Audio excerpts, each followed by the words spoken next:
Hello students, तो अभी हम क्या पढ़ रहे हैं? इंड्यूस्ड इलेक्ट्रिक फील्ड के बारे में पढ़ रहे हैं, है ना। तो आज हम उससे रिलेटेड कुछ न्यूमेरिकल से देखेंगे, है ना। तो देखो, मैंने ये बताया था कि जब भी क्या होगा, टाइम वेरिंग मैग्नेटिक फील्ड होगा तो इलेक्ट्रिक फील्ड क्या होगा? इंड्यूस्ड होगा। यदि मैग्नेटिक फील्ड टाइम के साथ चेंज हो रहा है तो इंड्यूस्ड क्या होगा? इलेक्ट्रिक फील्ड क्या होगा? इंड्यूस्ड होगा। और हमने कल देखा था कि एक सिलिंड्रिकल रीजन में जिसका रेडियस क्या हो? आर हो, तो उस केस में क्या होता है? यदि टाइम के साथ मैग्नेटिक फील्ड चेंज हो रहा है, चेंज का मतलब आइदर इंक्रीज हो रहा है और डिक्रीज हो रहा है, तो उस केस में इलेक्ट्रिक फील्ड क्या होता है? इंड्यूस्ड होता है। यदि सिलेंडर के अंदर किसी भी पॉइंट पे हम इलेक्ट्रिक फील्ड की बात करें तो क्या होगा? डायरेक्टली प्रोपोर्शनल टू क्या होगा? Radial distance from the axis of the cylinder. और आउटसाइड बात करें, सिलेंडर के आउटसाइड बात करें तो इंड्यूस्ड इलेक्ट्रिक फील्ड क्या होगा? will be inversely proportional to the radial distance। ठीक है, जैसे हमने ये लिखा था कि फॉर सिलिंड्रिकल रीजन, यही मैंने इस केस में देखो यहां मैंने कंसीडर कर लिया, ठीक है। यहां dB बाई dt यदि मैं कंसीडर कर लूं कि dB अपॉन dt क्या है? इज कांस्टेंट एंड क्या है? पॉजिटिव, ऐसा कुछ मान लो, ठीक है। इस केस में हमने देखा था कि इंड्यूस्ड इलेक्ट्रिक फील्ड जो होता है वो क्या होता है? E is equal to R by two dB upon क्या होगा? dt।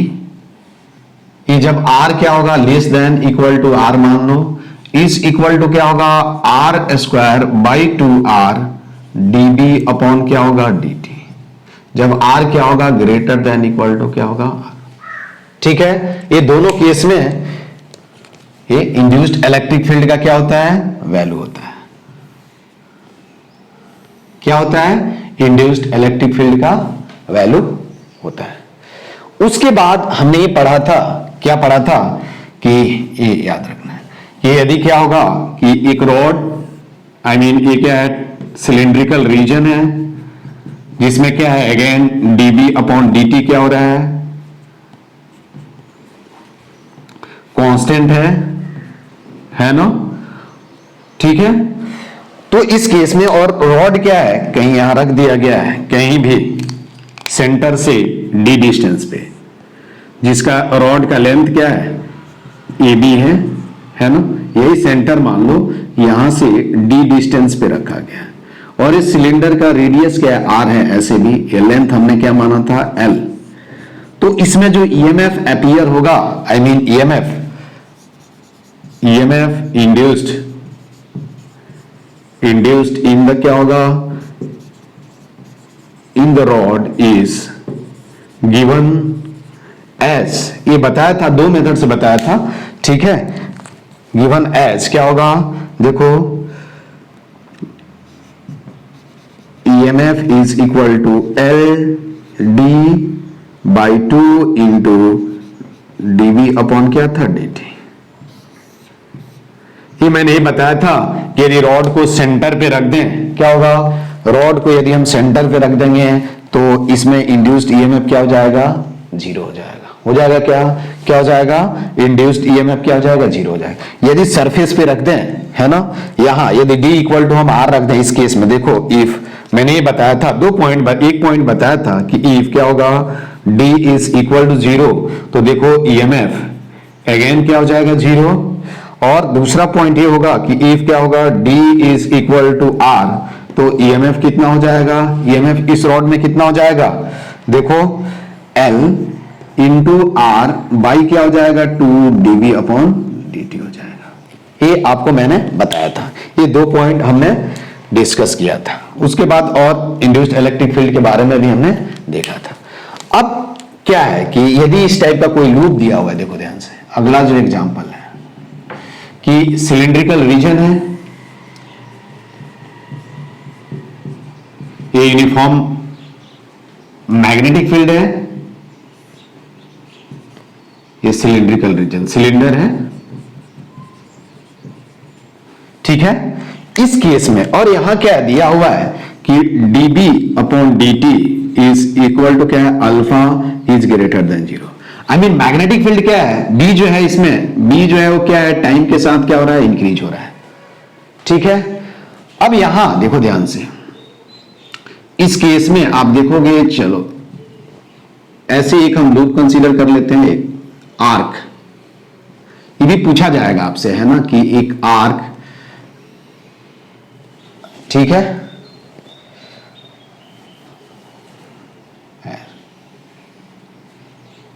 एक आर्क है, इस सिचुएशन में इस आर्क क्या है, ए बी, मान लो कि ये आर्क हमने क्या मान लिया, चलो पी क्यू मान लेते हैं, एक कंडक्टिंग रॉड है, कंडक्टिंग आर्क, ठीक है, ये बात समझ में आई। ये एंगल हम मान लेते हैं कि ये वाला जो एंगल दिया हुआ है, ये एंगल कितना है, थीटा है, ठीक है। ये समझ में आया कि ये सिलिंड्रिकल रीजन में क्या है, टाइम के साथ मैग्नेटिक फील्ड क्या हो रहा है, चेंज हो रहा है कांस्टेंट रेट से अल्फा। इस सिलिंड्रिकल रीजन का रेडियस क्या दिया हुआ है, आर दिया हुआ है, तो आपको ये फाइंड आउट करना है व्हाट विल बी द क्या होगा, EMF induced in rod PQ, arc PQ, ठीक है। तो यहां क्वेश्चन समझ में आई, तो यहां आपसे पूछा जाएगा कि find EMF in the arc क्या होगा, पीक्यू। और आपको यदि मैं इसकी जरूरत नहीं पड़ेगी, शायद हम ये कंसीडर कर लें कि ये कितना है, बी, इसका जो रेडियस है वो क्या है, बी है, ठीक है, क्या है, रेडियस जो होगा वो क्या हो जाएगा, बी हो जाएगा। अब सबसे पहले देखो इस लूप के अंदर मैग्नेटिक फ्लक्स कितना चेंज होगा, वो अपने को क्या करना है, ये भी पूछा जा सकता है, इसमें और भी पूछा जा सकता है, फाइंड ई डॉट डीएल। भाई वह क्या है, फाइंड ई डॉट डीएल। अब टाइम के साथ मैग्नेटिक फील्ड क्या हो रहा है, इंक्रीज हो रहा है, तो इनवर्ड इंक्रीज हो रहा है, तो इंड्यूस्ड करंट का जो डायरेक्शन होगा वो क्या होगा, ऐसे होगा। इंड्यूस्ड करंट का डायरेक्शन भी क्या होगा, ऐसे होगा। ऐसे होगा क्या, डायरेक्शन ऑफ इंड्यूस्ड करंट। तो ऑब्वियसली इलेक्ट्रिक फील्ड का जो डायरेक्शन होगा वो क्या होगा, इसमें ऐसे ही होगा। इसका मतलब क्या हुआ कि P और Q में Q जो होगा वो क्या होगा, हायर पोटेंशियल पे होगा, और P क्या होगा, लोअर पोटेंशियल पे होगा। अब देखो सबसे पहले हम यदि लिखें, अब क्या है देखो ध्यान से, मैग्नेटिक फ्लक्स जो है वो इतने ही पार्ट में चेंज हो रहा है, इतने ही पार्ट में,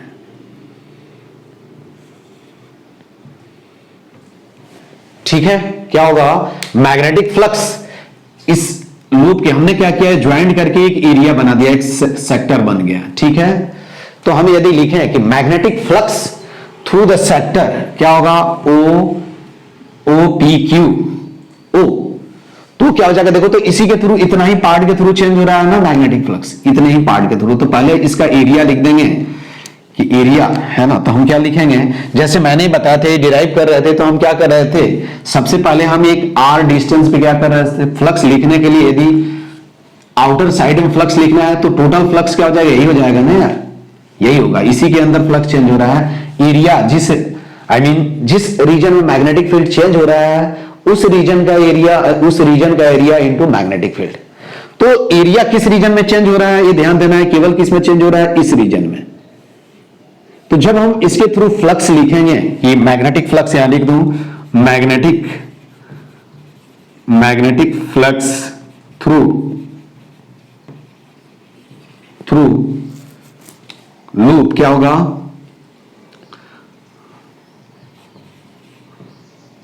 loop O P Q O is equal to क्या होगा, magnetic flux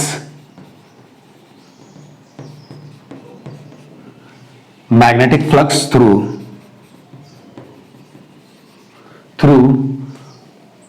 set O M N, मान लो ओ एम एन ओ। तो इसका एरिया क्या लिख सकते हो, देखो तो क्या लिखोगे, इसका एरिया, इसका सेक्टर का एरिया, तो theta upon 2 pi into pi R square into B, यही होगा। इस सेक्टर का एरिया लिखना है, तो ये कितना हो जाएगा, थीटा अपॉन 2 आर स्क्वायर क्या हो गया, बी हो गया। तो ये फ्लक्स मालूम चल गया अपने को कि इसके थ्रू फ्लक्स कितना होगा, किसके थ्रू, इसके थ्रू। अब देखो यहां फ्लक्स जब मालूम चल गया तो हम फैराडे लॉ यूज कर सकते हैं डायरेक्ट, तो क्या लिख सकते हैं, नाउ अकॉर्डिंग टू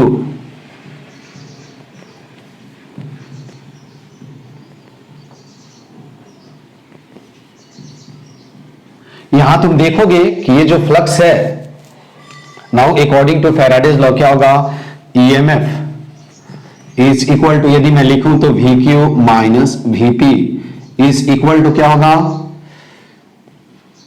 होगा, डी फाई अपॉन क्या होगा, डी टी, और फ्लक्स तो यही है, तो ये कितना हो जाएगा, theta by two pi, theta by two R square dB upon क्या हो जाएगा, डी टी। अब कभी कभी भी पूछा जाएगा कि इंटीग्रेशन क्या होगा, लाइन इंटीग्रल क्या होगा, लाइन इंटीग्रल। अब ये क्या है, लाइन इंटीग्रल क्या होगा, तो यहां ये भी हम लिख सकते हैं, देखो कि E dot integral E dot D L, ये क्लोज लूप नहीं है, तो हम सिंपल पी टू क्यू लिखेंगे, क्या है, पी टू क्या लिखेंगे हम, P to Q, close loop नहीं है इसलिए हम लूप नहीं कंसीडर किए, तो ये क्या हो जाएगा, माइनस कितना हो जाएगा, माइनस नहीं हुआ, ये कितना हो जाएगा, theta by two R square dB upon क्या हो जाएगा, डी टी। तो अपने को मालूम चल गया, ठीक है। अब यहां देखना कि इस केस में आई मीन क्या है, इसमें क्या चीज पे, इसमें ईएमएफ जो है वो क्या चीज पे डिपेंड करे, देखो ये बी से क्या है, इंडिपेंडेंट है, ये आपको ध्यान देना है। तो EMF appear in the circular arc PQ is independent, ये नोट में लिख लेना है, फिर इससे आपको नोट में यहां लिख लो,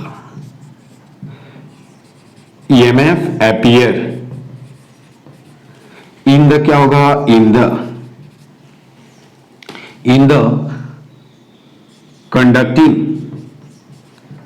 conducting arc PQ does not only क्या होगा, only depend on क्या चीज पे डिपेंड करेगा, radius of the magnetic field region, ठीक है, रेडियस क्या लिखेंगे, radius of magnetic field region. B में हम क्या कंसीडर करेंगे, क्या आएगा, थीटा एंगल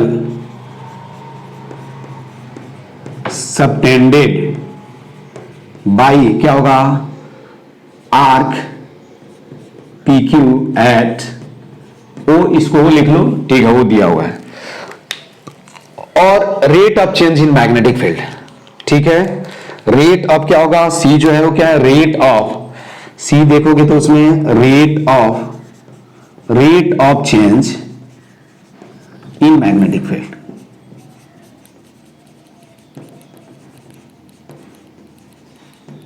ठीक है। ये ध्यान देना है कि it does not depend on the क्या होगा, it does not depend on the radius of the arc P Q, ठीक है। यहां लिख लेना है कि ईएमएफ है ना, EMF does not depend on the क्या होगा, on the arc P, radius of, on the radius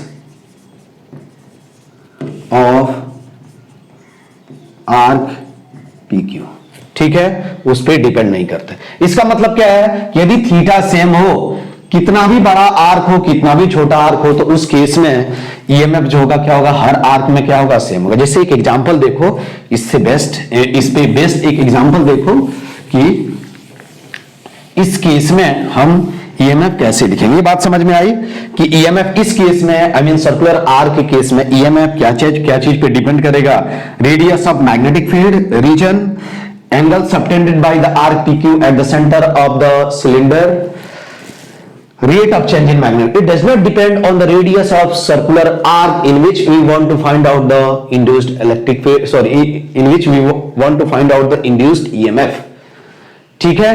तो इस केस में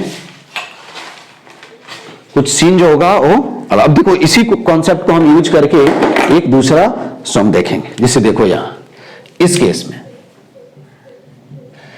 कि यहां भी क्या है, सिलिंड्रिकल रीजन है। यहां मैंने क्या किया, ये दो तरह का आर कंसीडर कर लिया।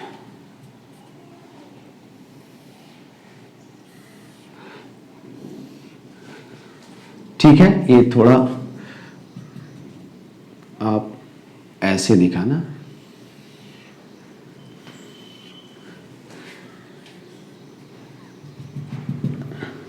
ठीक है, अभी मान लो P Q R S, इसका रेडियस क्या दिया हुआ, यहां अगेन क्या है, मैग्नेटिक फील्ड रीजन जो है वो में क्या किस रेट से चेंज हो रहा है, dp upon dt is equal to alpha greater than 0। ठीक है, अगेन क्या है, इसका रेडियस जो दिया हुआ है, इसका रेडियस हमने मान लिया स्मॉल r मान लिया। ठीक है, अब आपसे पूछा गया है कि फाइंड द क्या होगा, फाइंड, ये बात समझ में आई, फाइंड ए में क्या है, induced EMF, induced EMF, find induced EMF, find induced EMF. ये में क्या है, इन अ लूप क्या होगा, P Q R S. B में क्या है, arc in a arc P Q and क्या होगा, P Q and R S. और डी सी में देखो क्या है, आर एस नहीं, आर क्यू, आर्म क्या है, आर्म, आर क्यू एंड क्या है, एंड एस पी। ठीक है, ये बात समझ में आई। इस रीजन में अगेन सिलिंड्रिकल रीजन में क्या है, मैग्नेटिक फील्ड क्या है, कंटिन्यूअसली क्या हो रहा है, कांस्टेंट रेट से क्या हो रहा है, इंक्रीज हो रहा है। ठीक है, कांस्टेंट रेट से क्या हो रहा है, इंक्रीज हो रहा है। तो आपको इस कंडक्टिंग लूप में क्या करना है, ईएमएफ फाइंड आउट करना है। क्या करना है, ईएमएफ। अब देखो ये ध्यान से देखना कि मैं एक इंड्यूस्ड इलेक्ट्रिक फील्ड की बात करोगे, देखो ध्यान से, यदि आप इंड्यूस्ड इलेक्ट्रिक फील्ड की बात करोगे तो यहां और यहां क्या होगा, ऑलवेज आर और Q and S and T पे क्या होगा, परपेंडिकुलर होगा। इसलिए इस कंडक्टिंग पार्ट में आर क्यू और क्या होगा, एसपी के अलोंग जो इलेक्ट्रिक फील्ड का कंपोनेंट होगा 0 हो जाएगा। इस पार्ट में क्या होगा, इलेक्ट्रिक फील्ड 0 का कंपोनेंट आर क्यू के अलोंग क्या हो जाएगा, 0। इसलिए आर क्यू एंड एसपी में क्या होगा, इलेक्ट्रॉन पे फोर्स नहीं लगेगा और इलेक्ट्रॉन जो होगा एक जगह से दूसरी जगह मूव नहीं करेगा। हेंस क्या होगा कि आर क्यू एंड एसपी में क्या हो जाएगा, इलेक्ट्रिक इंड्यूस्ड ईएमएफ क्या हो जाएगा, 0 हो जाएगा। ठीक है, क्या हो जाएगा, इंड्यूस्ड ईएमएफ क्या हो जाएगा, 0। अब इस कॉन्सेप्ट को हम यूज करेंगे तो हम डायरेक्ट लिख सकते हैं कि ये दोनों में क्या हो जाएगा, देखो तो दोनों में आई मीन आरएस यहां मैं लिख सकता हूं, देखो वीएस, अभी जो मैंने बताया VS minus V R minus V S is equal to क्या होगा, थीटा अपॉन 2, ये थीटा मान लो, थीटा बाई 2। ठीक है, अल्फा आर स्क्वायर। सिमिलरली अभी मैंने बताया था उस कॉन्सेप्ट को, क्या हो जाएगा, वी क्यू माइनस क्या हो जाएगा, वीपी इज इक्वल टू क्या हो जाएगा, V Q minus VP is equal to क्या होगा, theta by 2 alpha R square. अभी जो कॉन्सेप्ट इसमें और इसमें ये मैथ, और हम बोल सकते हैं कि यहां है ना, यहां क्या लिखेंगे, ये बात समझ में आई तुमको कि इसमें और इसमें, क्योंकि अभी मैंने बताया था कि सर्कुलर आर्क में जो इंड्यूस्ड ईएमएफ होगा वो क्या होगा, इसके रेडियस से क्या होगा, इंडिपेंडेंट हो जाएगा। केवल क्या चीज पे डिपेंड करेगा कि मैग्नेटिक फील्ड किस रेट से चेंज हो रहा है, मैग्नेटिक फील्ड रीजन में का जो रेडियस है वो क्या है, और ये आर्क जो है वो क्या है, कितने एंगल सबटेंड कर रहा है, उस पर ही क्या हो रहा है, डिपेंड करता है। तो यहां से आपको ये बात मालूम चल गई। ठीक है, अब यहां हमने ये बताया कि इस पॉइंट पे आई मीन इधर, यहां इलेक्ट्रिक फील्ड का जो डायरेक्शन होगा वो क्या होगा, इधर होगा। ठीक है, और यहां जो होगा वो क्या होगा, इधर होगा ना यार, यहां हर पार्ट पे। इसका मतलब आरकी के अलोंग एंड एसपी के अलोंग इंड्यूस्ड इलेक्ट्रिक फील्ड का कंपोनेंट जो होगा वो क्या होगा, 0 होगा। हेंस इसके अलोंग क्या होगा, कोई फोर्स इलेक्ट्रॉन पे नहीं लगेगा और इलेक्ट्रॉन क्या होगा, रेस्ट में रहेगा, इसलिए sp एंड rq में जो इंड्यूस्ड ईएमएफ होगा वो क्या होगा, जीरो होगा। तो यहां हम लिख सकते हैं कि since induced electric field on क्या होगा, on induced electric field at each and every point of rod RQ and क्या होगा, SP is always normal, hence अब देखो इलेक्ट्रॉन तो यार एयर में नहीं मूव करेगा ना यार, इलेक्ट्रॉन कंडक्टर के अलोंग ही मूव करेगा ना, कंडक्टर के इनसाइड मूव कर, hence component of electric field along क्या होगा, RQ and SP will be क्या होगा, विल बी जीरो। ठीक है, दूसरा मेथड है कि E डॉट DL क्या हो जाएगा, हेंस हम बोल सकते हैं कि क्या हो जाएगा, इस केस में E डॉट क्या हो जाएगा, DL इज इक्वल टू क्या हो जाएगा, जीरो। हेंस क्या हो जाएगा, hence VR is equal to क्या हो जाएगा, VQ एंड क्या हो जाएगा, VS इज इक्वल टू क्या होगा, VP। समझ में आई बात। तो नेट ईएमएफ यदि लूप में पूछा जाएगा तो क्या हो जाएगा, जीरो हो जाएगा। देखो ये बात, अरे ये नेट ईएमएफ क्या हो जाएगा, देखो VS और VR क्या हो गया, सॉरी VQ और VS सेम हो गया, इसको ऐड करो तो क्या हो जाएगा, जीरो हो जाएगा। नहीं, ऐड करने से नहीं जीरो होगा, सबट्रैक्ट करोगे तो सॉरी जीरो हो जाएगा। ठीक है, तो देखो यहां हम क्या करेंगे, अब यदि इक्विवेलेंट ईएमएफ का डायग्राम ड्रॉ करोगे, ये बात समझ में आया। एक तो तुम बी डॉट, क्योंकि इलेक्ट्रिक फील्ड इधर है, और क्या होगा, ऐसे यदि आप लोग कंसीडर कर लो, ऐसे कुछ ऐसे कैसे भी कंसीडर कर लो, कोई फर्क नहीं पड़ता है, या ऐसे ही कंसीडर कर लो, कोई फर्क नहीं पड़ता है। ठीक है, तो ये क्या हो जाएगा, इस केस में E डॉट DL इसका जीरो हो जाएगा, इधर जीरो हो जाएगा, केवल इसमें होगा, तो इसमें प्लस होगा और उसमें उतना ही क्या होगा, माइनस होगा, इसलिए नेट ईएमएफ क्या हो जाएगा, जीरो हो जाएगा। ठीक है, तो यहां आप बोल सकते हैं कि इस केस में ऐसे हो जाएगा डायग्राम, देखो कि एक बैटरी है जिसका ईएमएफ क्या होगा, ऐसे, एक दूसरी बैटरी होगी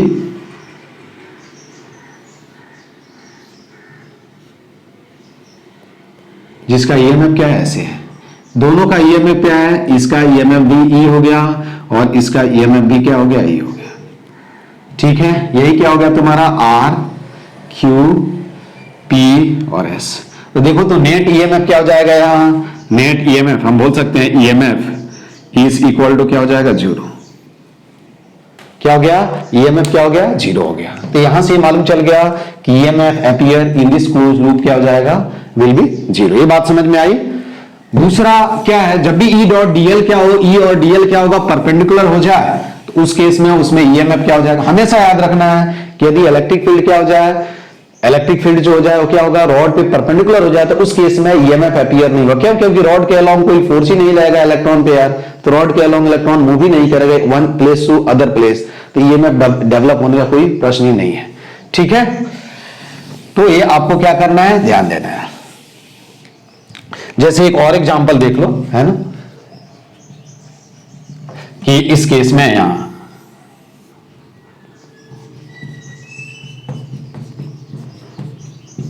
इस सिलिंड्रिकल रीजन का रेडियस क्या है, सिलेंडर है। यहां मैग्नेटिक फील्ड क्या है, dB upon dt is equal to alpha से क्या हो रहा है, इंक्रीज हो रहा है। ठीक है, और यहां सेंटर से देखो, यहां सेंटर से d डिस्टेंस पे यहां एक रॉड है, कंडक्टिंग रॉड,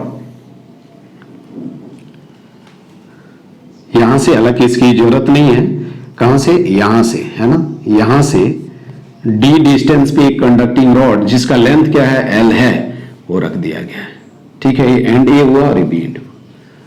तो आपसे अगेन पूछा जाए कि देखो ई डॉट डीएल का डायरेक्शन क्या होगा, इधर ही होगा यार। और यहां देखो इसमें पूछा जाए कि ए बी में कौन सा हायर पोटेंशियल पे होगा और ये में क्या होगा, तो आप यहां से बता सकते हो। देखो यदि इंड्यूस्ड इलेक्ट्रिक फील्ड का डायरेक्शन देखोगे तो अगेन क्या होगा, कॉन्सेंट्रिक सर्कल होगा, बताया था। तो यहां हर केस में क्या होगा, इस केस में इलेक्ट्रिक फील्ड जो होगा वो क्या हो जाएगा, यहां परपेंडिकुलर होगा हर जगह। तो इस केस में क्या हो जाएगा, ई डॉट डीएल। तो यहां हम लिख सकते हैं फाइंड, क्या होगा, find induced EMF in rod A B. क्या है, ये कंडक्टिंग रॉड है।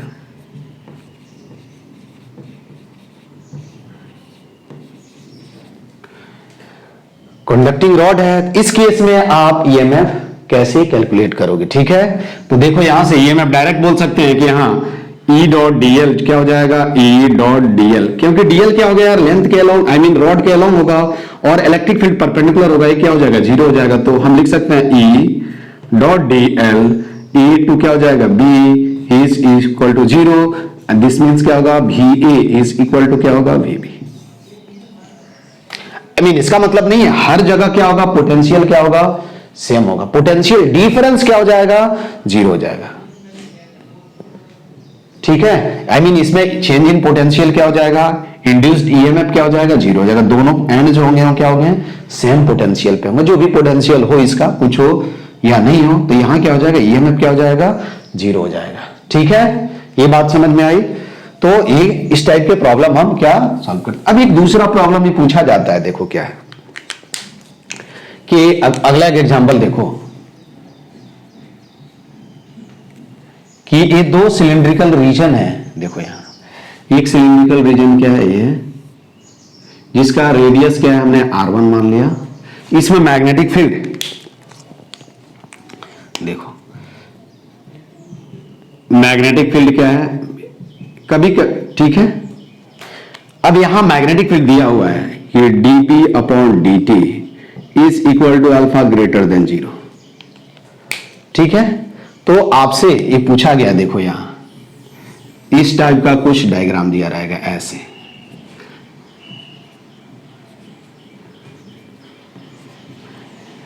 ये पाथ है, पाथ ए मान लो, ठीक है, पाथ स्मॉल ए मान लो। तो ये फिगर ए हुआ। दूसरा फिगर में तो यहां क्या है, फाइंड, देखो फाइंड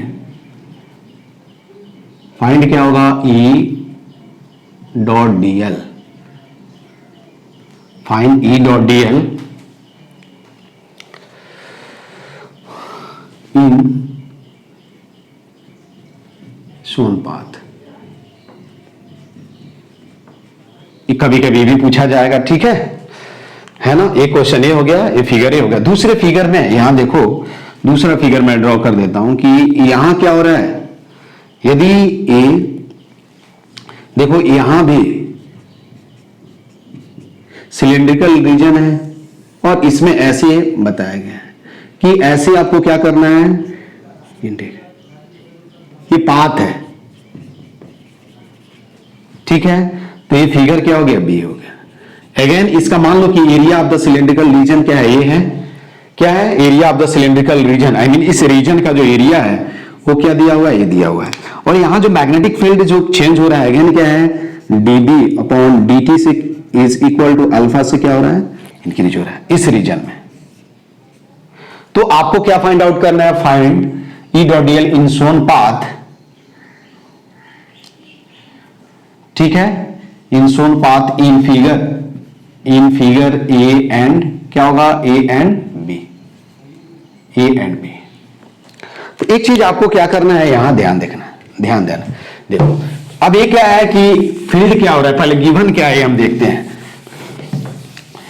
मैग्नीट्यूड लिखना हो तो कोई प्रॉब्लम नहीं है, लेकिन जब साइन लिखना होता है तब दिक्कत होता है, जब प्लस माइनस लेना होता है। तो अब यहां क्या है, देखो ये जो पाथ दिया हुआ है, सॉरी पाथ कैसे दिया हुआ है, एंटी क्लॉकवाइज दिया हुआ है। यहां क्या है, ये पाथ जो है, ये डायरेक्शन जो है वो क्या है, I mean path is taken in क्या होगा, हियर पाथ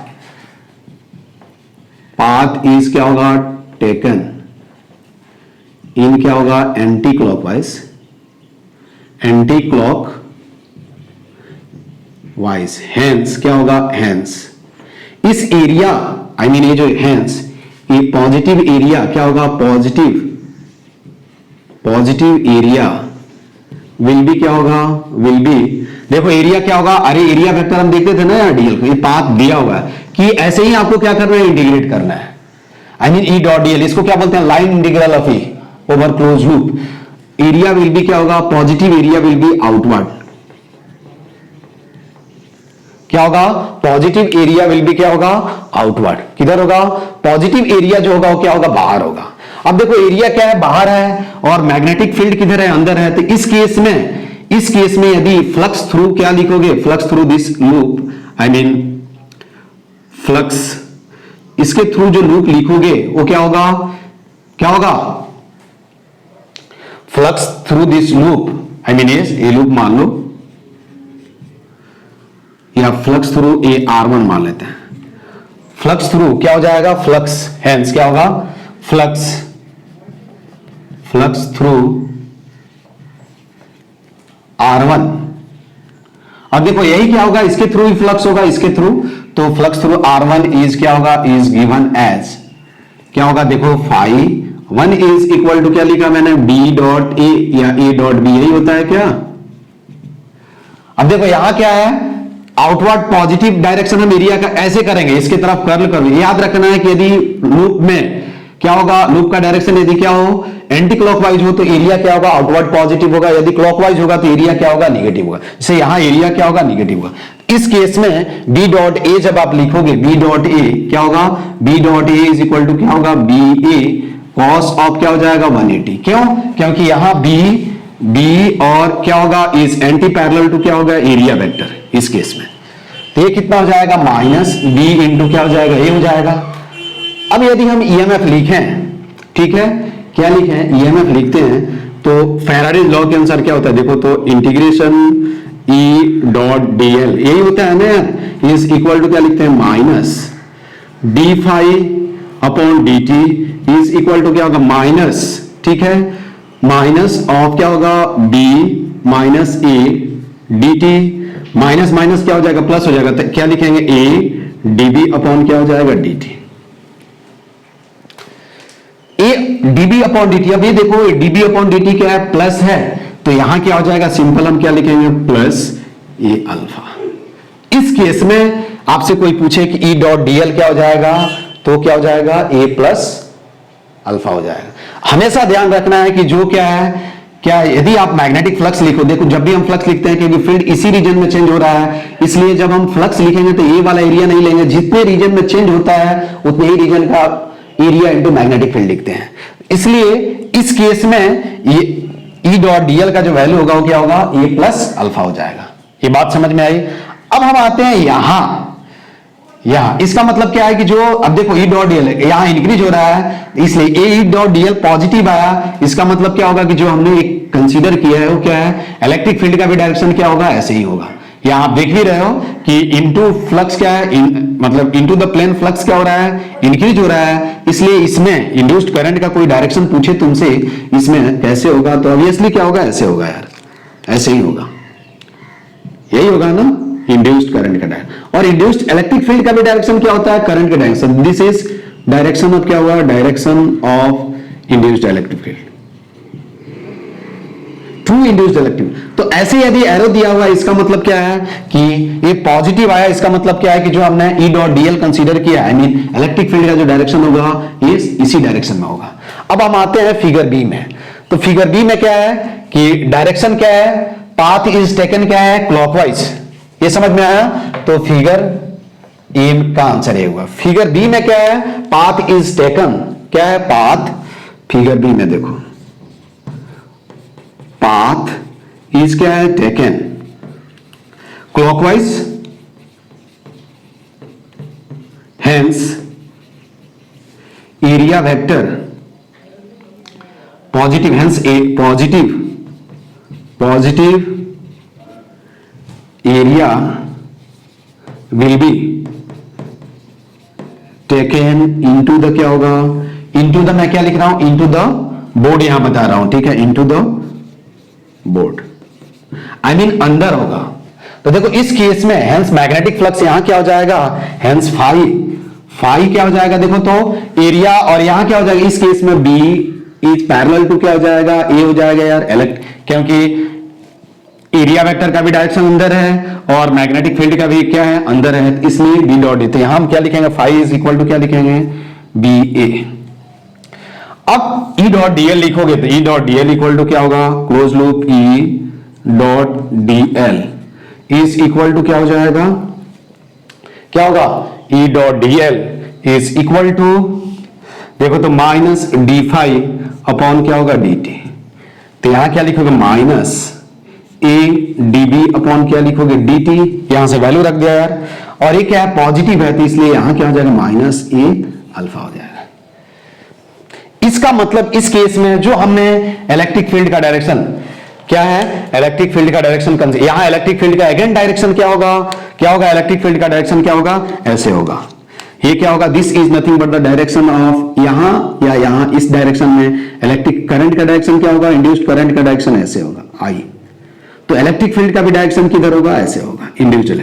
लेकिन हमने क्या किया है, अपोजिट किया है, इसलिए ई डॉट डीएल जो होगा क्या हो जाएगा, निगेटिव आएगा। समझ में आई बात। तो एक इस टाइप का भी क्वेश्चंस पूछा जाता है, ठीक है, क्या है इस टाइप का भी क्वेश्चंस। अब ये दोनों को हम क्या करेंगे, मर्ज करके एक न्यूमेरिकल देखेंगे, ठीक है कंफ्यूजन। जब भी क्या होगा कि यदि ये दो ही पॉइंट याद रखना है, तो क्या होगा, path is taken anti clockwise, तो पॉजिटिव एरिया विल बी क्या होगा, outward, I mean area vector will be positive outward. If the path is taken clockwise then positive area will be क्या होगा, इनटू द क्या होगा, inward, I mean into the क्या होगा, plane of the page और plane of the क्या होगा, board. दो चीजें तुमको लिखने हैं। अब इसमें ये दोनों को कंबाइन करके भी क्वेश्चन पूछा जा सकता है ना। तो उस केस में देखो ध्यान से हम कैसे लिखेंगे। अब यहां भी एक सिलेंड्रिकल रीजन ये है, इसका एरिया हमने मान लिया ए, ठीक है, ए। यहां देखो क्या है, हर केस में यहां भी क्या है, dB upon dt is equal to alpha greater than 0। एक रीजन हमने क्या किया, ए कंसीडर कर लिया, इसका भी रीजन एरिया ए, ठीक है। इस केस में भी dB अपॉन dt क्या है, is equal to alpha greater than 0। और एक एरिया हमने यहां कंसीडर किया, सिलेंड्रिकल रीजन है सब, यहां यूनिफॉर्म क्या है, इलेक्ट्रिक फील्ड, इसका भी एरिया ए है ना, यूनिफॉर्म मैग्नेट। और यहां भी क्या है, dB अपॉन dt क्या है, ये मान लो कि सिलेंड्रिकल रीजन क्या है, R1 है, ये सिलेंड्रिकल रीजन R2 है, ये सिलेंड्रिकल रीजन क्या है, R3 है, ठीक है। अब यहां देखो क्या है, यहां एक पाथ क्या होगा, एक तो ये टोटल पाथ हो सकता है ऐसे, ठीक है, एक ये पाथ हो सकता है, क्या हो सकता है, देखो यार एक पाथ क्या हो सकता है,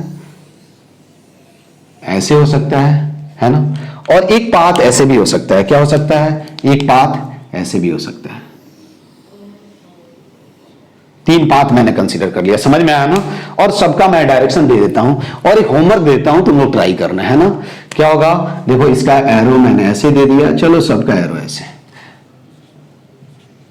ये पाथ मैं मान लेता हूं, पाथ सी, यहां इसका एरिया का डायरेक्शन हमने ऐसे दिया, सॉरी एरिया का नहीं, इंटीग्रेशन साइन क्या है कि ऐसे आपको क्या करना है, इंटीग्रेट। तो ये पाथ क्या हुआ, पाथ बी हो गया।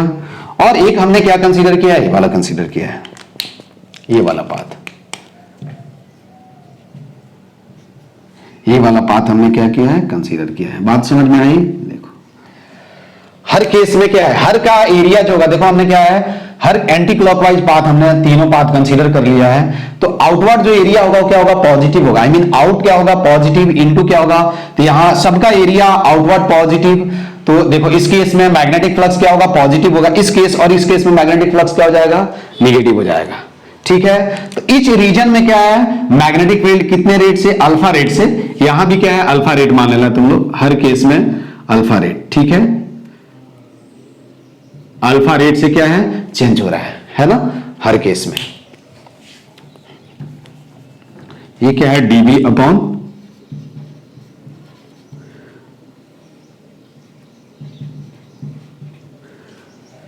तो आपको क्या करना है, फाइंड इंटीग्रेशन। देखो ये होमवर्क है, find integration E dot dl over path A, B and C as shown in the, नहीं ऐसे कहीं एग्जाम्पल लिख लो कहीं ऊपर, ठीक है।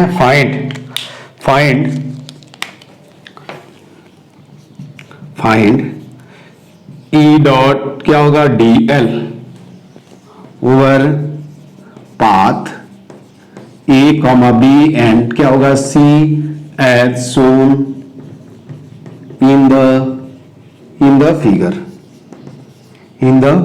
Figure above. ठीक है, इसको तुम लोग खुद से कर, वही कॉन्सेप्ट यूज करना है, यहां मर्ज कर देना है। पहले सबका फ्लक्स लिख लो, नेट फ्लक्स लिख डालो हर लूप में क्या है, ये पाथ है तो इस पाथ इस लूप के अंदर कितना नेट फ्लक्स होगा वो लिख डालो, और फिर E dot dl equal to minus dB upon. अब देखना यदि क्या होगा, dB अपॉन dt क्या होगा, डिक्रीज हो रहा है तो वहां क्या लेना, प्लस लेना, और dB अपॉन dt क्या होगा, यदि इंक्रीज हो रहा है तो सॉरी डिक्रीज हो रहा है तो माइनस लिखना, यदि इंक्रीज हो रहा हो तो प्लस साइन के साथ रखोगे तो ट्रू आंसर आएगा। ठीक है, एक क्वेश्चन ये था। तो इस टाइप के क्वेश्चंस ये बहुत ही आसान है, लेकिन कभी कभी इंटीग्रेशन इस टाइप का घुमा करके इस टाइप का पाथ देगा तो केवल क्या करना है, यदि एंटी क्लॉकवाइज पाथ होगा तो एरिया आउटवर्ड एरिया पॉजिटिव, यदि क्लॉकवाइज पाथ लिया गया है तो आउटवर्ड एरिया क्या होगा, निगेटिव होगा। ठीक है, अब एक दूसरा एग्जांपल देखो कि क्या है कि uniform magnetic field,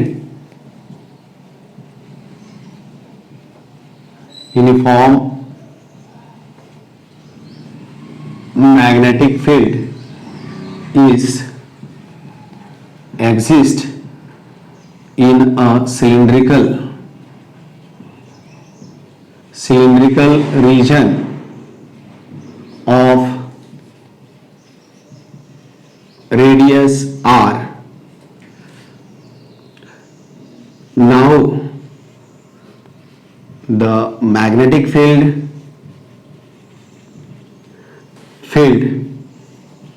is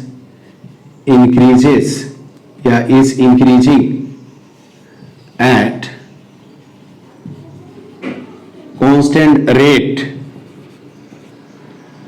alpha, that is क्या होगा, dB upon dt is equal to plus alpha. Then find magnetic force. Then find force on a charge. Find force on a charge placed, force on a positive charge, on a plus charge q placed at a distance r from center of the क्या होगा, centre of cylinder. ठीक है, if E में क्या है, R is equal to क्या होगा, R/2, B में क्या है, R is equal to R, C में क्या है, R is equal to 3R/2। ठीक है, तो ये बात समझ में आई। तो इसको भी तुम क्या कर सकते हो, तुम खुद से ट्राई कर सकते हो, कुछ नहीं करना है, मैं बता देता हूं। इसमें इलेक्ट्रिक फील्ड लिख देना हर जगह, और फिर क्या करना, अब देखो क्या होगा, सिलिंड्रिकल रीजन दिया हुआ है यहाँ, यदि डायग्राम नहीं दिया हुआ है तो पहले हम क्या मान लेंगे, यही सिलिंड्रिकल रीजन मान लेंगे। क्या है, सिलिंड्रिकल रीजन हमने मान लिया, यही क्या है, रेडियस है, ये हमने मान लिया कि A dB upon dt is equal to क्या है, अल्फा ग्रेटर देन 0। ठीक है, इसका रेडियस क्या है, आर है। तो आपको क्या करना है इस केस में, देखो इस केस में क्या होता है, सॉल्यूशन में क्या, पहले इलेक्ट्रिक फील्ड, क्योंकि मैग्नेटिक फील्ड फोर्स एक्सर्ट नहीं करेगा यार चार्ज पे, क्यों, चार्ज मूव नहीं कर रहा है, क्या है, चार्ज स्टेशनरी है, मूव करता तो मैग्नेटिक फोर्स हम लिख सकते थे, लेकिन क्या है कि चार्ज क्या है, on a charge placed at distance R, वहां रखा गया है इस पे, स्टेशनरी चार्ज पे मैग्नेटिक फील्ड फोर्स कभी नहीं एक्सर्ट करता है। तो फोर्स कौन एक्सर्ट करेगा, since time varying magnetic field है तो फोर्स कौन एक्सर्ट करेगा, इंड्यूस्ड इलेक्ट्रिक फील्ड। अब क्या करो, इंड्यूस, मैं हिंट्स देता हूं तुम कैलकुलेट कर लेना, डीबी देखो तो E induced electric field equal to क्या होता है, R by two DB upon D T.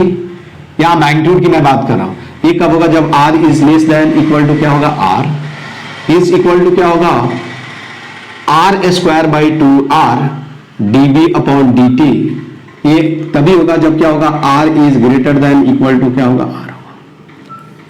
तो कुछ नहीं कर रहा है, ये तुम हर जगह मैग्नेटिक फील्ड कैलकुलेट कर लो, और फोर्स जो होगा वो क्या होगा, फोर्स इज इक्वल टू क्या होगा, क्यू इंटू क्या होगा, ई होगा।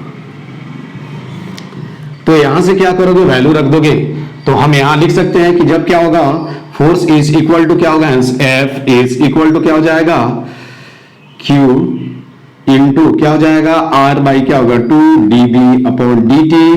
कब, जब R is less than equal to क्या होगा, आर होगा, इज इक्वल टू क्या होगा, Q into R square by two R D B upon D T. जब आर क्या होगा, ग्रेटर देन इक्वल टू क्या होगा, आर होगा।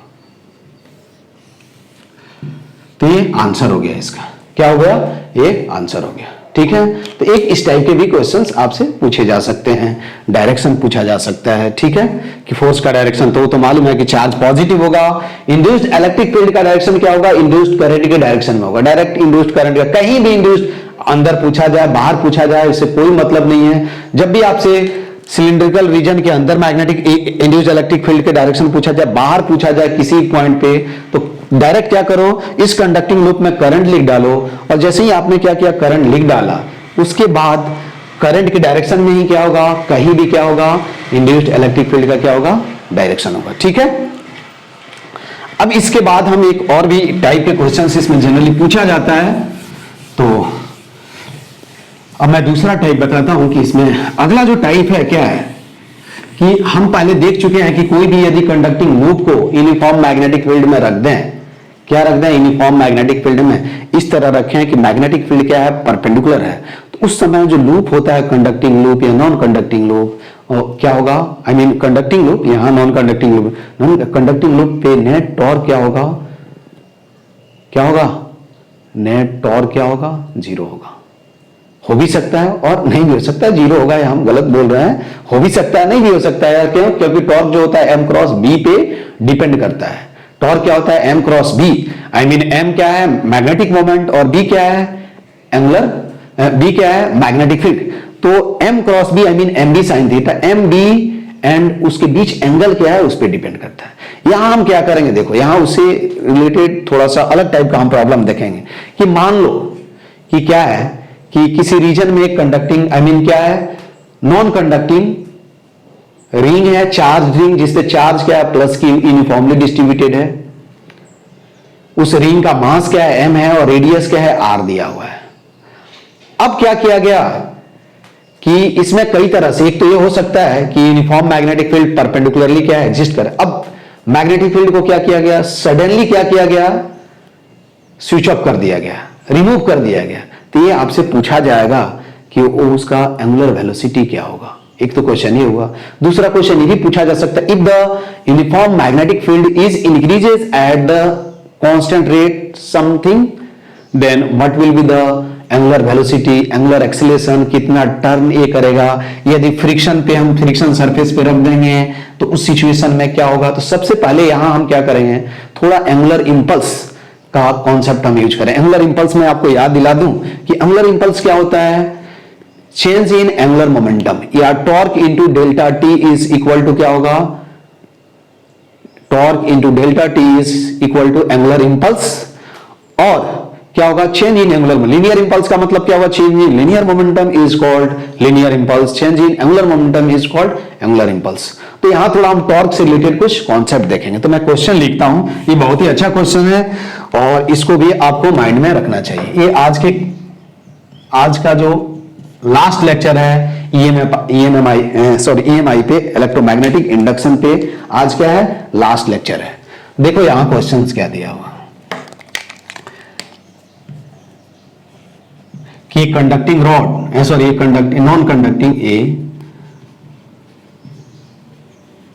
Non conducting charge ring having charge q, mass m and radius r,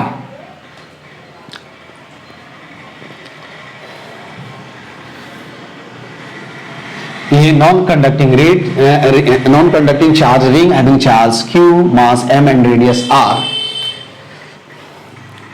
can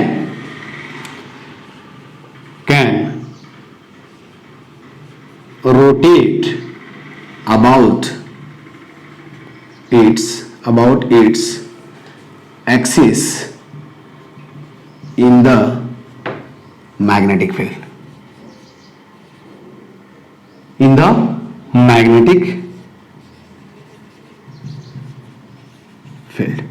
Now देखो, the magnetic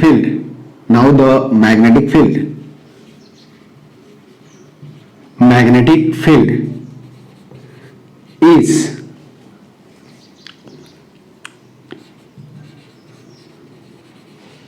increases at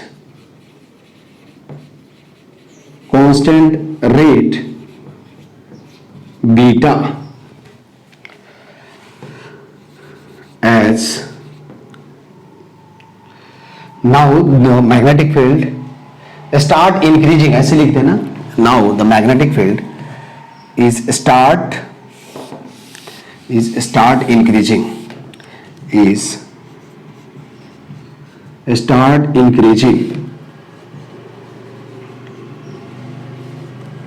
at constant rate alpha at t equal to 0 as shown in the figure.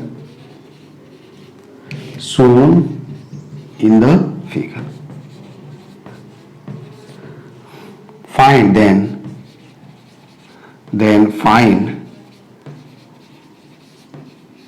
angular velocity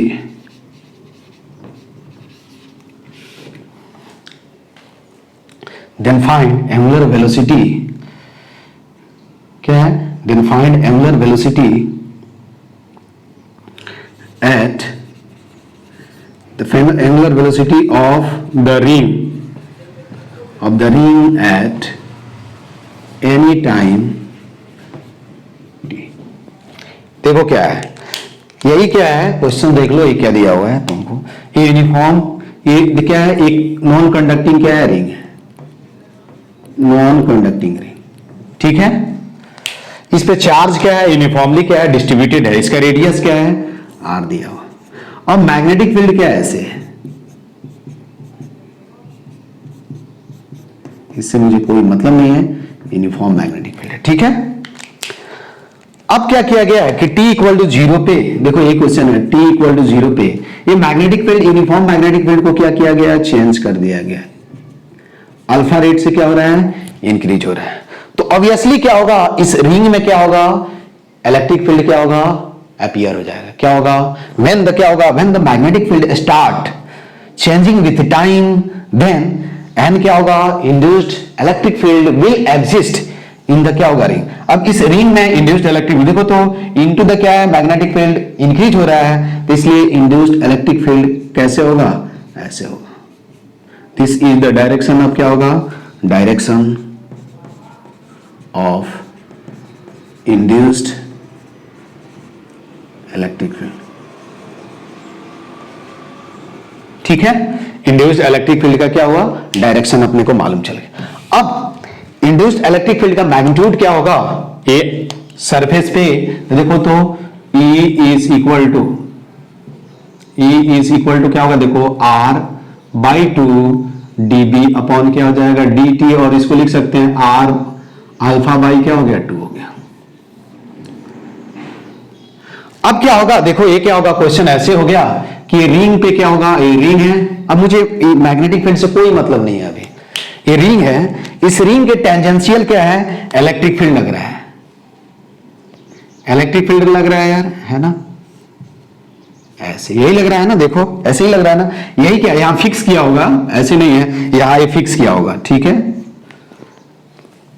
अब क्या होगा fix, तो ये क्या होगा, इस पे इलेक्ट्रिक फील्ड ऐसे ही लग रहा है, देखो हर जगह इलेक्ट्रिक फील्ड का मैग्नीट्यूड क्या होगा, सेम होगा, सेम होगा क्या, ये बात समझ में ही नहीं, इतना ही होगा। अब इस पे चार्ज क्या है, यूनिफॉर्मली डिस्ट्रीब्यूटेड है, तो हम मान लेते हैं। अब देखो ये क्या करेगा, ये इस चार्ज पे ये dq चार्ज है, तो यदि ये पॉजिटिव चार्ज होगा तो इस डायरेक्शन में फोर्स लगेगा, और इस डायरेक्शन में फोर्स लगेगा तो ऑफ कोर्स ये जो फोर्स होगा वो क्या होगा, टॉर्क प्रोड्यूस करेगा। तो ये जो क्या होगा, ये जो रिंग होगा वो किधर, इधर रोटेट होगा इस डायरेक्शन में, समझ में आया ना। तो हमने मान लिया कि dq क्या है, ये dq चार्ज कंसीडर कर लिया dq, तो इस पे फोर्स कितना लगेगा, देखो df, इसमें मैग्नीट्यूड लिख रहा हूं, फोर्स है df इज इक्वल टू क्या होगा dq इंटू क्या हो जाएगा e, और यहां से हम डीटा भी लिख सकते हैं। टॉर्क कैसे लिख सकते हैं, देखो तो टॉर्क अबाउट o, अरे टॉर्क फोर्स इंटू क्या होता है, परपेंडिकुलर डिस्टेंस, देखो यही फोर्स होगा, इधर फोर्स लग रहा है, इसके अबाउट टॉर्क लिखोगे तो फोर्स इंटू परपेंडिकुलर डिस्टेंस, तो क्या हो जाएगा dq e इंटू क्या हो जाएगा r हो जाएगा। सही है, कोई डाउट नहीं है। अब यहां से तुम टॉर्क भी लिख सकते हो, देखो d tau about o is equal to क्या होगा, देखो e और r क्या है, कांस्टेंट हो गया, ठीक है। अब ये क्या है, इंटीग्रेशन, सॉरी ये क्या हो जाएगा dq, तो टाउ अबाउट o क्या हो जाएगा, e इंटू क्या हो जाएगा r इंटीग्रेशन dq, और ये क्या हो जाएगा e इंटू r q हो जाएगा। टॉर्क अपने को मालूम चल गया यार, कोई डाउट नहीं है इसमें, क्या है, टॉर्क अपने को मालूम चल गया। टॉर्क कितना आया, अब हम जानते हैं कि टॉर्क इक्वल टू क्या होता है, अल्फा, ये तो तुम लोग जानते हो ना, torque equal to I alpha. अब देखो ओमेगा निकालने के लिए ऑफ कोर्स एंगुलर एक्सेलरेशन चाहिए यार, क्योंकि अब हम एंगुलर एक्सेलरेशन यदि लिख सकते हैं तब एंगुलर एक्सेलरेशन कांस्टेंट होगा, तो सिंपल 3 काइनेमेटिक्स इक्वेशन यूज कर देंगे, omega equal to omega not plus alpha T, omega square is equal to omega square not plus 2 alpha theta, theta is equal to omega T plus 1/2 alpha T square, जो angular motion के लिए हमने पढ़ा था।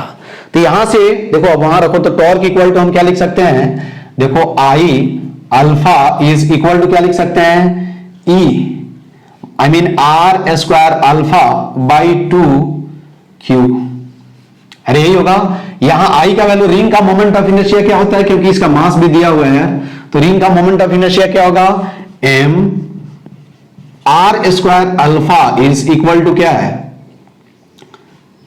Are square alpha Q by क्या होगा 2। देखो are are से कैंसिल हो गया, अरे हमने अल्फा यार नहीं, मैग्नेटिक फील्ड हमने शायद बीटा माना है ना, बीटा माना, इसको बीटा मान लेंगे यदि अल्फा भी लिखा हो तो, क्योंकि अल्फा अल्फा कंफ्यूज हो जाओगे कि दोनों अल्फा क्या है, ठीक है, बीटा मान लेना यदि मैंने अल्फा भी लिखा होगा तो, ठीक है।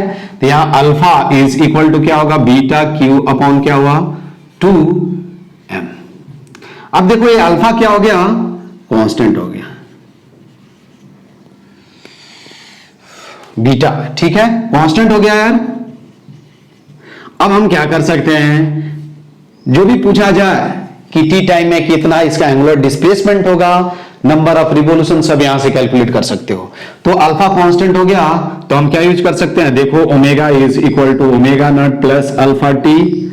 अब इनिशियली क्या है, 0 है, तो यहां से ये क्या हो जाएगा, ये पहले मैं लिख देता हूं, theta is equal to omega naught T plus 1/2 alpha T square, and omega square is equal to omega naught square plus 2 alpha theta. ये यूज कर सकते हैं ना यार। अब यहां इस क्वेश्चन में क्या दिया हुआ है कि इनिशियली क्या है, रिंग जो है वो क्या है, रेस्ट में है, क्या है इनिशियली, रिंग क्या है, रेस्ट में है, क्या है इनिशियली। तो सिंस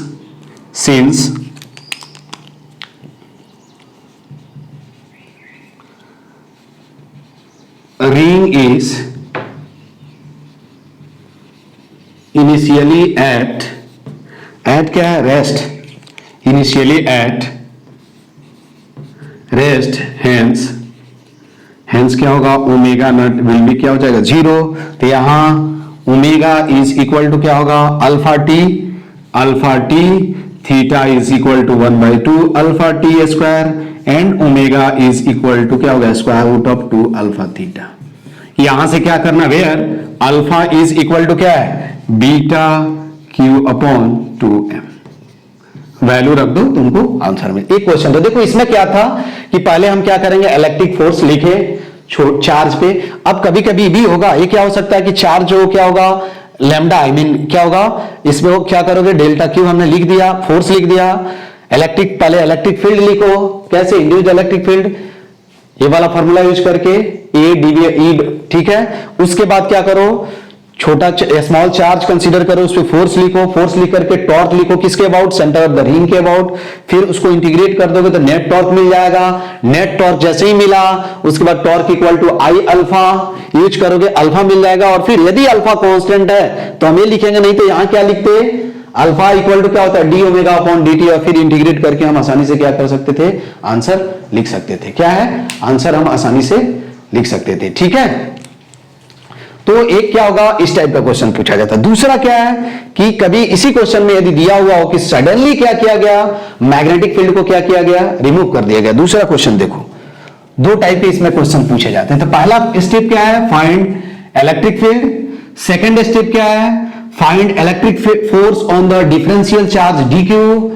देन क्या है, find torque on this D Q about क्या होगा, सेंटर ऑफ द रिंग। उसको इंटीग्रेट करके नेट टॉर्क निकालो। Net torque is equal to क्या होता है, आई अल्फा, अल्फा मिल जाएगा। और अल्फा जैसे ही मिल गया तो देखोगे अल्फा कांस्टेंट है, वेरिएबल। यदि कांस्टेंट है तो हम क्या यूज करेंगे, simple three kinematics equation use कर देंगे। यदि वेरिएबल है तो फिर कैलकुलस यूज करके हम ओमेगा और थीटा जो भी कैलकुलेट करना है वो हम कैलकुलेट कर सकते हैं, ठीक है। तो दूसरा क्वेश्चन क्या है इसी में,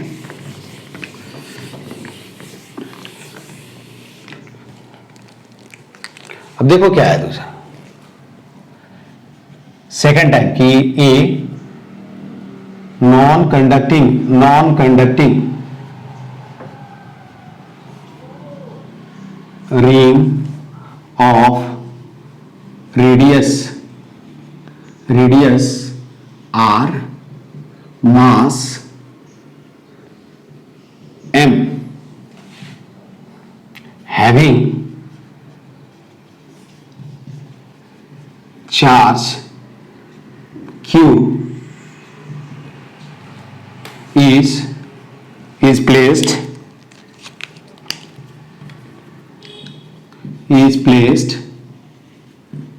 in uniform magnetic field. Now at t equal to 0, magnetic field as shown in the figure, as shown in the figure. Now at t equal to 0, magnetic field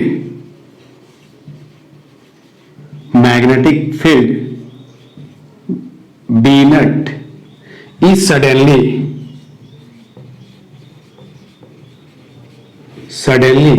removed. Then find angular velocity of the ring. Then find angular velocity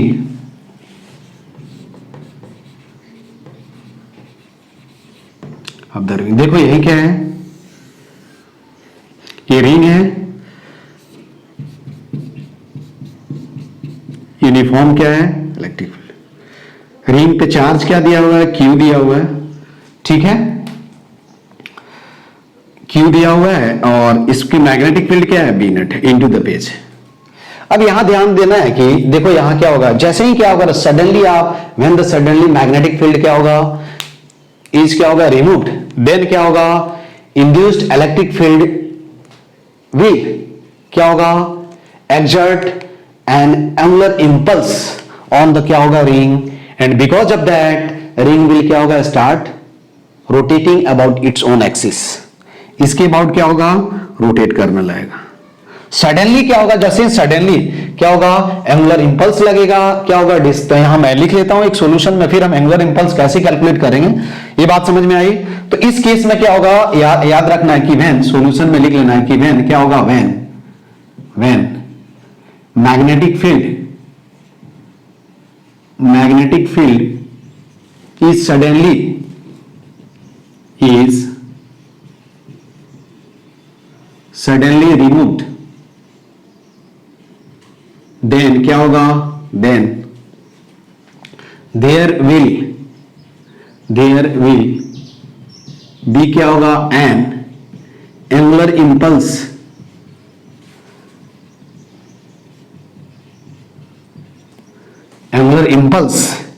due to क्या होगा there will be an angular impulse on ring due to induced electric field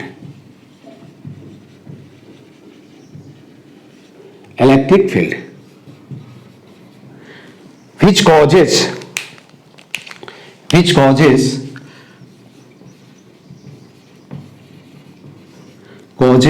ring will start rotating about its own axis। ठीक है, ये आपको क्या ध्यान देना है, इंड्यूस्ड इलेक्ट्रिक फील्ड, इसके वजह से क्या होगा रिंग जो है वो अपने एक्सिस के अबाउट क्या होगा रोटेट होना लगेगा। अब इंड्यूस्ड इलेक्ट्रिक फील्ड हम कैसे कैलकुलेट करेंगे,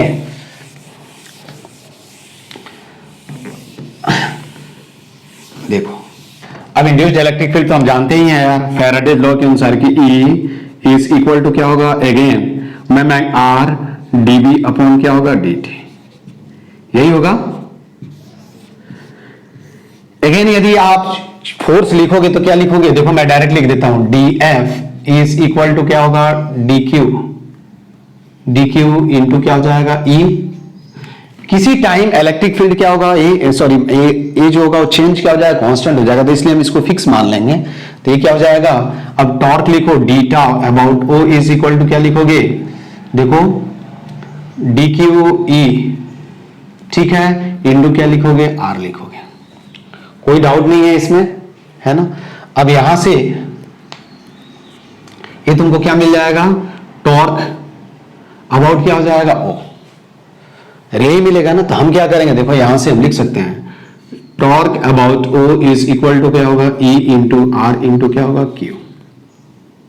अब यहां से torque about O is equal to value रखो, देखिए कितना हो जाएगा आर स्क्वायर बाई 2, ठीक है, क्यू डी बी अपॉन क्या हो जाएगा डी टी, यही होगा।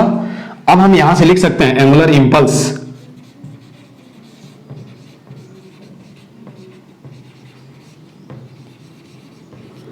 एक तो मेथड ही भी है, डायरेक्ट तुम यहां से टॉर्क भी निकाल लो और क्या होगा।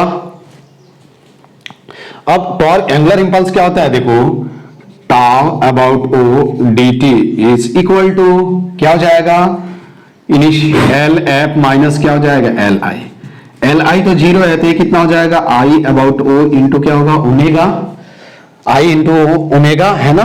तो ये कितना हो जाएगा, यहां से वैल्यू रख दो तो देखो ये R square Q upon 2 D B हो जाएगा, देखो D B upon D T cancel हो जाएगा आई नट ओमेगा। अब यहां से आंसर आ गया, ठीक है।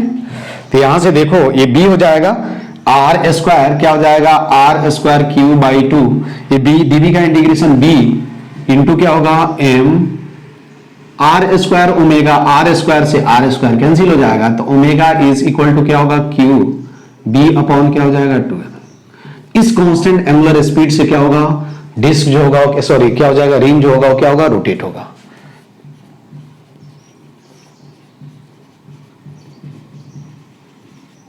एंगुलर स्पीड, ठीक है। तो बस इतने ही टाइप्स के क्वेश्चंस, इसमें जितने भी टाइप्स के इलेक्ट्रोमैग्नेटिक इंडक्शन में क्वेश्चंस पॉसिबल था, सभी टाइप के क्वेश्चंस मैंने डिस्कस कर दिया, है ना। इसको आप लोग इस पे और भी बेस्ड क्वेश्चंस होंगे, आई थिंक बीएम शर्मा में और भी क्वेश्चन दिए होंगे, तो उसको सॉल्व कर लेना। डाउट हो तो सेंड कर सकते हो। कल से इसके नेक्स्ट क्लास से हम क्या पढ़ेंगे, अल्टरनेटिंग करंट। हाँ, एक पॉइंट इसमें है एडी करंट। तो एडी करंट जो है वो खुद से भी आप पढ़ सकते हो, तो उसको एक बार पढ़ लेना अच्छे से। उसमें एनसीईआरटी में हर बुक में दिया हुआ है और उसमें कुछ नहीं है, आप एक बार पढ़ लेना। उसके बाद एप्लीकेशन ऑफ एडी करंट क्या है, एडी करंट को मिनिमाइज कैसे करेंगे, उसके बारे में आप एक बार देख लेना। तो हम क्या पढ़ेंगे इसके बाद वाले क्लास में, अल्टरनेटिंग करंट पढ़ेंगे, और फिर उसमें उसी में मैं ट्रांसफार्मर आप लोगों को बता दूंगा, ट्रांसफार्मर भी पढ़ना है। तो एडी करंट क्या है आप पढ़ लेना, ये किसी बुक में, सब बुक में दिया हुआ है एडी करंट। एनसीईआरटी में भी अच्छे से दिया हुआ है, तो एनसीईआरटी को भी पढ़ सकते हो, एचसी वर्मा में भी दिया हुआ है, कोई भी बुक बीएम शर्मा में दिया हुआ है, सब में एडी करंट और इसका एप्लीकेशन इवन बोर्ड में भी पूछा जाता है। तो एक बार इसको आप देख लेना, आसान है, समझ में आ जाएगा, उसमें कुछ ज्यादा सोचना नहीं है, ठीक है। तो आज के क्लास में बस इतना ही। Okay, thank you.